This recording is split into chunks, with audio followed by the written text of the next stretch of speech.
Bonjour à tous et bienvenue sur Crypto Signal. Aujourd'hui, émission spéciale, bien entendu, sur le meeting de la Fed, qui est la grosse narration de ces derniers temps. Donc, on va aller vraiment s'intéresser à tout ça. On va voir quelles peuvent être éventuellement les suites de ce meeting, les conclusions de ce meeting, et on va voir en quoi ça pourrait impacter le prix de Bitcoin à court terme. Donc, on passe en partage d'écran.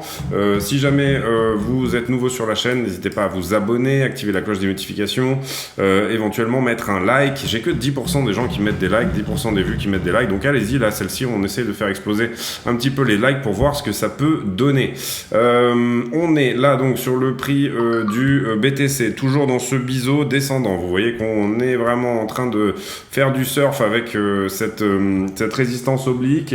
On a retouché, il y a de ça quelques jours, ce support oblique. Vous voyez qu'on a rebondi à chaque fois sur des points de convergence avec des résistances que j'avais sur le graphique depuis longtemps.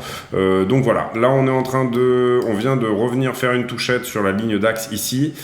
Personnellement, on va aller voir le sentiment pour voir dans quel sens pourrait aller le prix à ce niveau-là. Mais d'abord, on va faire un gros point fondamental sur ce meeting de la Fed. Donc demain, il y aura la fin du meeting de la Fed qui a commencé aujourd'hui.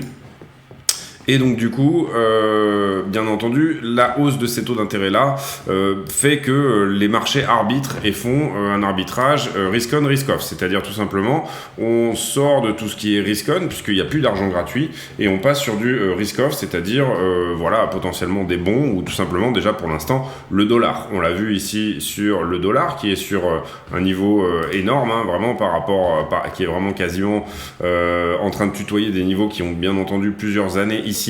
Est-ce que tout cet argent, puisqu'en fait le dollar c'est l'indice du cash, va re-rentrer sur quelque chose? Est-ce que ça va être sur les cryptos?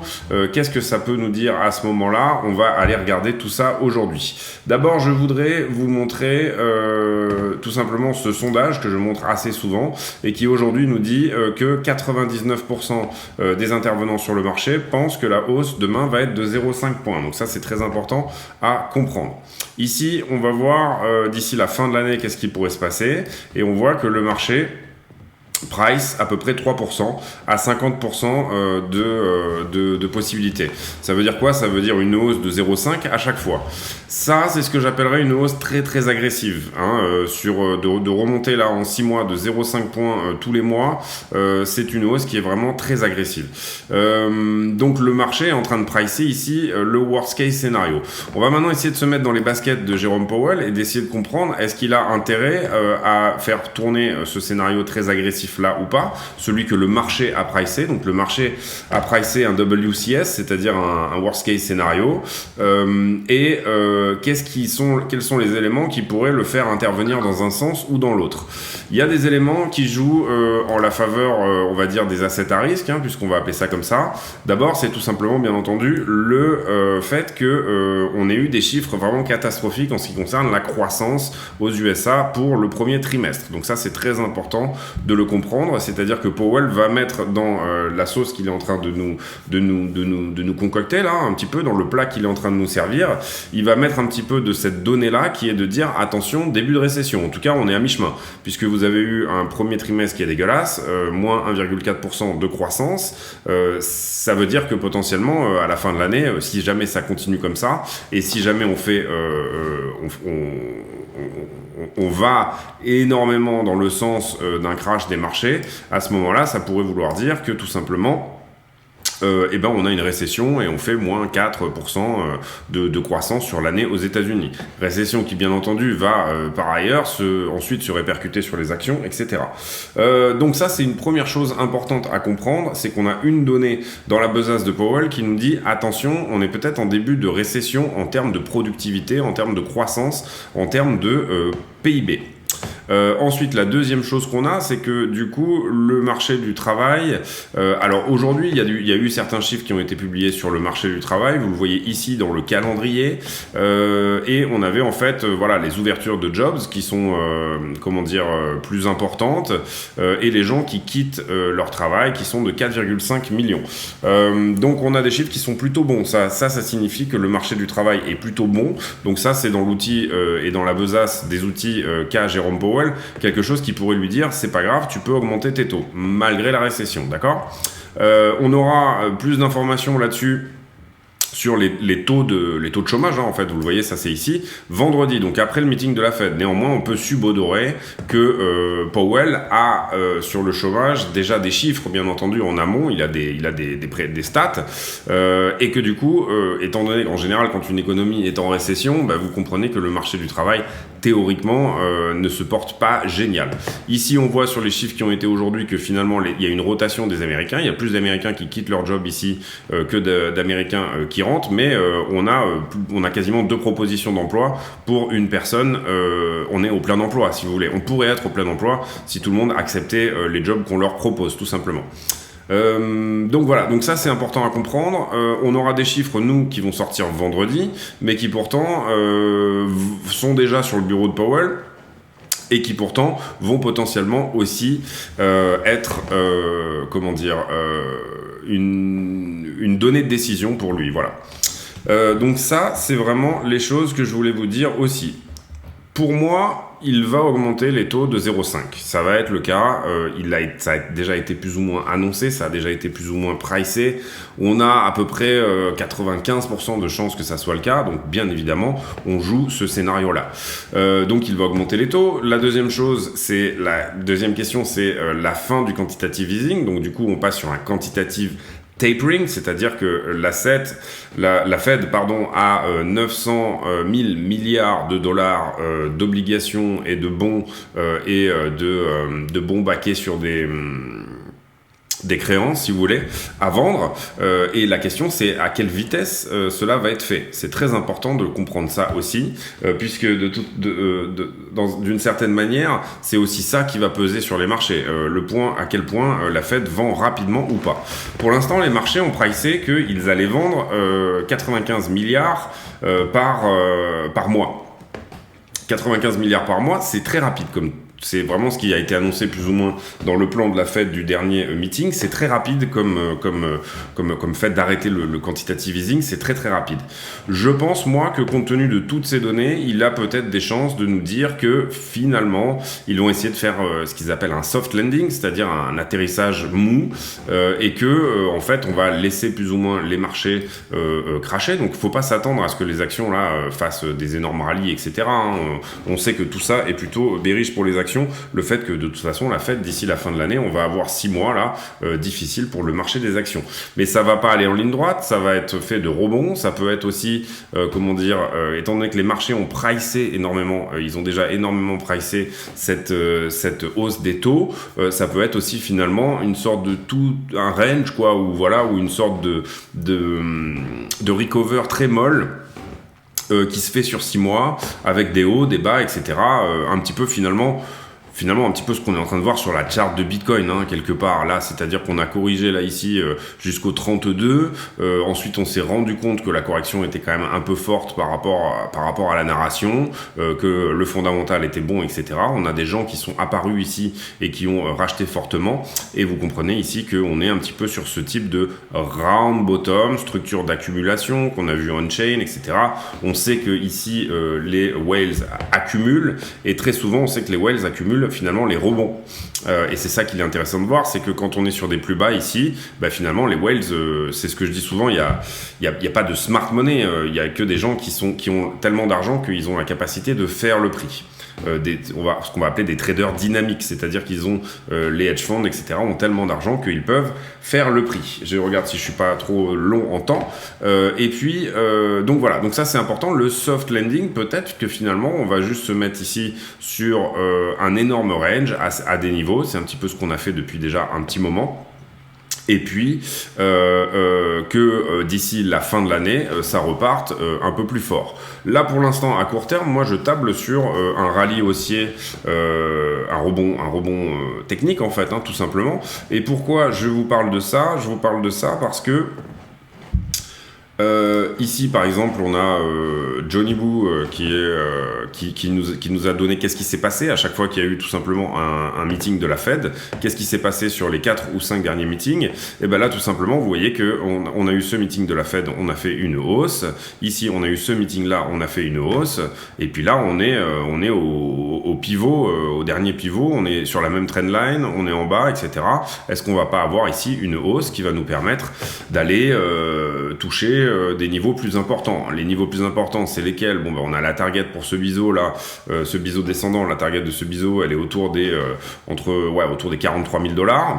On a ensuite éventuellement à casser cette résistance horizontale des 44 000 et potentiellement retour ici en haut du canal haussier qui nous donnerait un prix de 50 000. Ça, dans un premier temps, c'est les targets. Ensuite, on a éventuellement ici un retour en zone de rechargement au 58. Pour l'instant, on ne voit pas plus loin. On essaye juste simplement de regarder quels sont les niveaux qui pourraient être dépassés à partir du moment où cette narration de la Fed va être rendue. C'est-à-dire demain à 20h, il va y avoir un statement, une déclaration, la déclaration de la Fed, ça va être un communiqué en fait. Et puis ensuite, à 20h30, il va y avoir la conférence de presse de Jérôme Powell qui parle devant une vingtaine de journalistes et qui va nous dire un petit peu la feuille de route, tout simplement. La nouvelle feuille de route en fonction des éléments qu'il a de ce meeting, qu'est-ce qu'il en sort et qu'est-ce qui va se passer. Si jamais, de toute façon, la hausse de 0,5 elle est pricée, hein, je vous le dis, c'est sûr, mais si jamais il met de l'eau dans son vin au niveau à quel point il va être hawkish voulant dire hausse très rapide des taux et on lutte contre l'inflation et c'est tout, c'est le seul truc important. Et dovish voulant dire on est plutôt accommodant, on va finalement ralentir un petit peu sur la base de ces chiffres de la récession de 1,4% au premier trimestre, on va essayer de calmer un petit peu les choses et on veut pas que tout le marché crache, c'est pas l'idée, on veut pas que les États-Unis rentrent en récession à partir de là, donc tout simplement on va y aller un petit peu plus mollo. Si jamais il nous dit ça, là on est reparti pour un quatrième rallye haussier suite à meeting de la Fed que vous voyez là ici, un troisième rallye haussier. Là c'est sûr, si jamais le quantitative tapering se fait doucement, il est, je pense, de bonne augure que de penser qu'on aura ici une jambe haussière. Après où elle s'arrête, on verra les indicateurs pour nous dire jusqu'où ça peut aller, etc. Donc ça c'est à peu près ce que je voulais vous dire sur le fondamental. Ce que je voulais aussi vous parler ici de décorrélation. On en reparlera probablement demain et on en a déjà parlé, je pense, ces derniers temps. Et bien tout simplement, on va aller voir quelle est la corrélation du Bitcoin avec le Nasdaq. Voilà. J'ai eu un petit bug. Oui, balai pour. Ah, d'accord, ok. On ne sait pas du tout ce qui se passe là. Voilà, je ne sais pas ce qui s'est passé. Et on va mettre ici, pas le S&P 500, mais on va mettre le Nasdaq.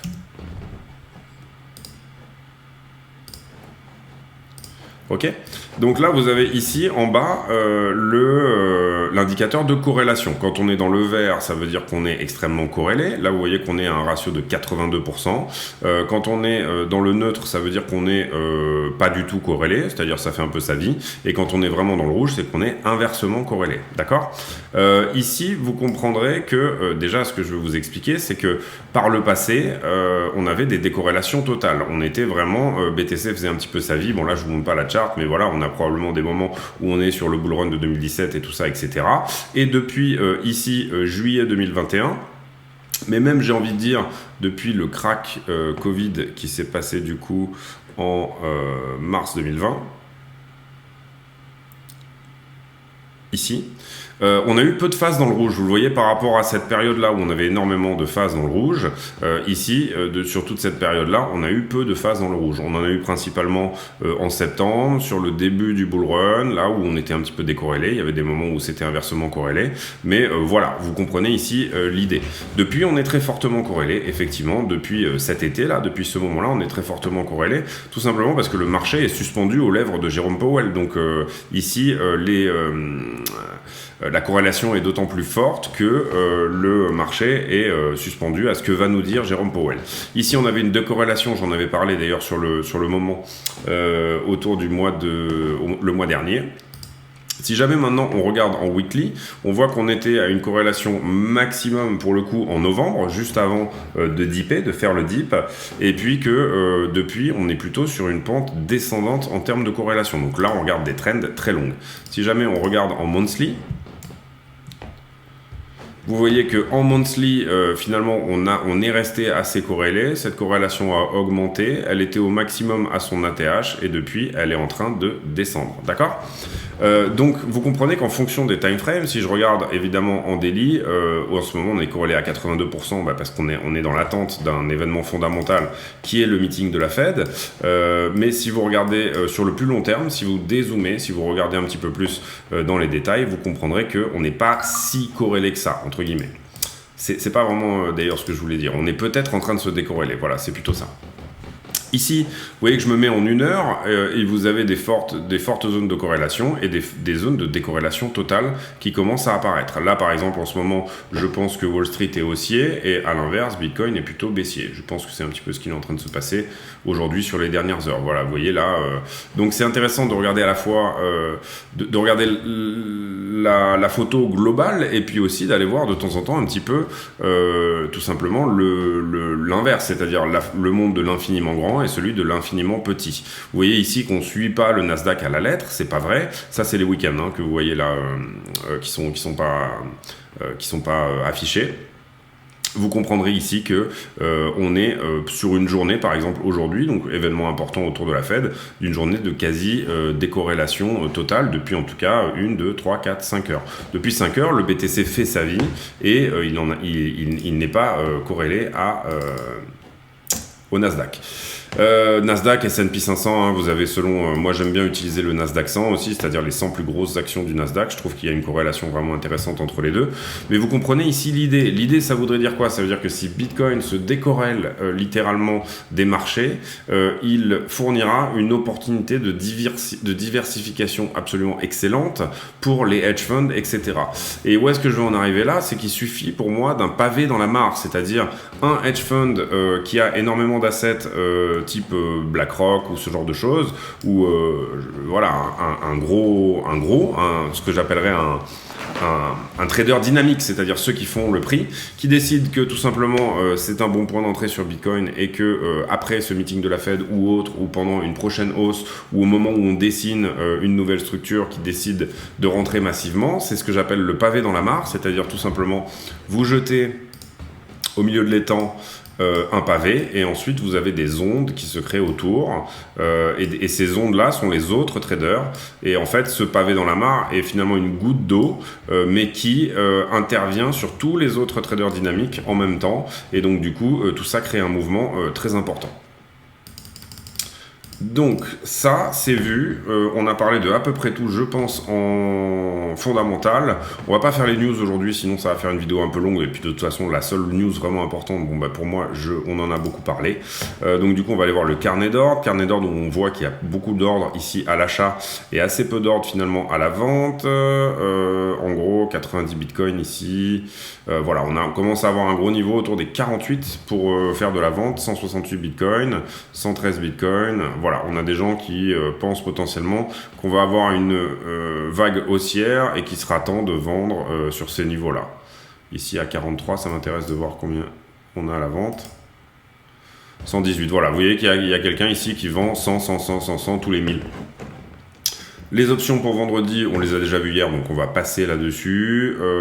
Ici, les alts qui sont plutôt shortés instant T, même si on est plutôt en train de clôturer du long ici. Ouais, voilà, c'est quand même plutôt, on est plutôt dans le short ici. Ça pourrait faire penser ici à un joli rebond sur les alts pour short squeezer tout ça. Et BTC qui malheureusement, lui, se construit sur du long. Vous comprenez ici que le funding est positif, voire en augmentation. Et ici, on a eu une augmentation du nombre de contrats. Donc, qu'est-ce que ça veut dire ? Ça veut dire que tout simplement, à partir de là, on a un point à prendre sur les longues. Ici, et vous voyez qu'on est venu le prendre, tac, on est tout de suite venu le chercher, le prix s'est retourné et il est venu le chercher. Ici, on commençait à construire tout ce mouvement un petit peu en longue.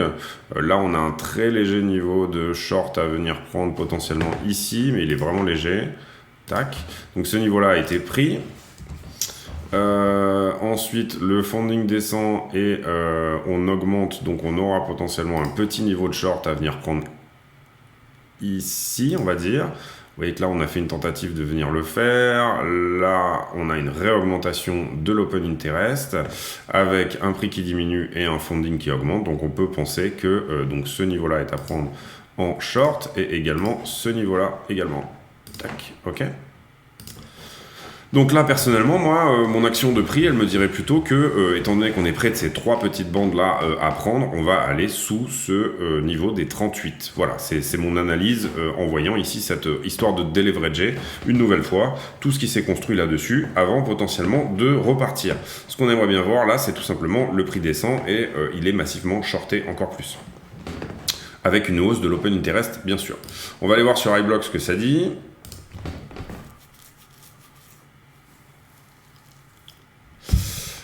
On va aller voir sur iBlock ce que ça dit, et sur iBlock vous voyez que le nombre de longueurs augmente, le delta qui était rouge, on avait beaucoup plus de shorters ici, le delta finalement diminue petit à petit, donc on a des longueurs qui rentrent ici dans la place, et iBlock nous identifie des potentiels prix pour liquider, pour lui plutôt autour des 37, donc faire un dip au 37, selon iBlock, ne serait pas, on va dire, déconnant.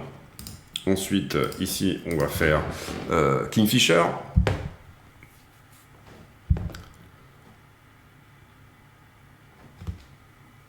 Kingfisher qui du coup va nous afficher une sorte de volume profile des liquidations, les poches de liquidité et avec une dimension verticale, donc ça nous permettra de voir éventuellement où sont les poches. Et là vous voyez que Kingfisher lui identifie plutôt comment dire, une grosse poche à prendre au 39-40, mais peu de choses autour des 37-38 en comparaison. Ici il identifie 3500 bitcoins alors que là on aurait potentiellement que 200 ou 300 bitcoins qui sont rentrés sur cette histoire là. Donc voilà, alors on va revenir sur le prix pour faire une hypothèse, un scénario privilégié, c'est le mien, il m'appartient et je vous engage à en avoir un pour vous. Alors je vais passer en 1 heure pour vous faire ce petit point là. Hop. Alors pour moi, il y a 2 possibilités à partir de là. Vous comprenez qu'ici on a prévu cette cassure de range ici au 5 mai. Pour moi, le fait d'avoir un meeting de la Fed, c'est quand même plutôt précurseur de volatilité, plutôt vers le bas. On a vu ici les longueurs qui sont rentrées en plus, donc ça pourrait très bien ici faire un mouvement de descente. Personnellement, je verrais bien quelque chose comme ceci, c'est-à-dire soit on touche cette zone-là, et là on continue à faire ça, et ensuite on s'extirpe vers le haut, soit on vient chercher ce niveau des 37 400 ici, et là on vient casser le biseau sur le 4 ou 5 mai. Ici, nous, on avait identifié une cassure au 5 mai, ça correspond aux 2/3 de la figure. Néanmoins, le meeting, c'est demain. Donc, si on veut liquider dans les deux sens, c'est-à-dire ici faire rentrer beaucoup de shorters, les shorts squeezer, faire rentrer un paquet de longueurs, on pourrait par exemple faire quelque chose comme ça. Voilà, une sorte de W comme ceci. Ou alors même tout simplement où on vient ici. Vous comprenez ici, ça c'est une ligne d'axe, donc c'est pas vraiment un support ni une résistance, c'est plutôt une sorte de liane autour de laquelle s'entoure le prix comme un serpent. Et c'est une ligne de l'axe qui a quand même pas mal de valeur puisque elle a joué à pas mal de points ici également comme résistance. On n'a pas réussi à repasser de l'autre côté et puis ensuite on se renroule, etc. dans l'autre sens. Donc voilà, ici, moi, pour mon analyse de prix, ce que je pense que le prix va faire, n'oubliez pas ici cette histoire de, bien entendu, comment dire, de possibilité de pavé dans la mare et de décorrélation qui pour moi est très importante. Du coup, demain, je suivrai avec attention donc la vidéo, je pense, sortira plutôt vers 21h30. Je suivrai la conférence de presse de Powell et je vous en donnerai plus ou moins mon analyse une fois qu'on l'aura vu ensemble, ou du moins en tout cas que j'en aurai tiré les conclusions qui me seront proposées. À partir de là, je vous remercie parce que je pense que j'ai vraiment fait le tour. Je pense que sincèrement on est à l'aube d'un potentiel rallye haussier. Jusqu'où ira-t-il? C'est la grande question. Est-ce qu'on va faire un nouvel ATH ou pas? Pour moi en tout cas, le mois de mai devrait être plutôt bon. Parce que tout ça est déjà pricé en fait, tout ça est déjà dans les prix du marché. Si j'ai fait un tutoriel cet après-midi que j'ai posté aujourd'hui sur le risk management, c'est-à-dire quelles doivent être vos tailles de position, combien vous pouvez risquer sur un trade, beaucoup de psychologie aussi, c'est-à-dire comment analyser vos trades et de quoi avoir peur ou ne pas avoir peur, etc. Souvent les tutos sont moins regardés que les vidéos daily, mais je vous engage à aller voir celui-ci parce que c'est typiquement le genre de vidéo vidéos que moi j'aurais aimé avoir au moment où j'ai commencé à construire ma discipline de trade, parce que ça peut vous faire gagner un temps précieux. Et pour ceux qui ne réussissent pas à passer le pas d'aller trader, d'allouer une partie de leur portefeuille tout simplement au trading, je pense que c'est aussi un game changer. Donc c'est vraiment ce type de tutoriel qui peut aider ici à plus ou moins créer des vocations ou changer des vies. J'ai quand même suffisamment de modestie pour ne pas dire ça, enfin ne pas dire changer des vies. En fait, enfin voilà, vous comprenez ce que je veux dire. Je le dis en toute modestie. Je vous remercie de votre écoute. Allez voir ce tutoriel si vous en avez envie. Abonnez-vous, activez la cloche des notifications. Revenez sur les autres vidéos éventuellement demain. Et puis, merci de votre fidélité, votre suivi. N'oubliez pas de mettre un like et de éventuellement mettre un petit commentaire. Dans les commentaires à la con, aujourd'hui, on va faire un petit sondage. Le sondage étant... qu'est-ce que vous mettriez comme question stupide? Donc sans répondre à la question, postez la question pour des commentaires à la con dans une vidéo, parce que j'ai plus d'idées. Donc on va faire une grosse liste et on va les utiliser et les purger. Donc voilà, donnez-moi le commentaire la question la plus stupide que vous puissiez poser en fin de vidéo pour donner ces commentaires là. C'est tout pour moi aujourd'hui. J'espère que cette vidéo vous a plu et on se retrouve demain pour un point sur ce FOMC, donc meeting de la Fed. À très bientôt.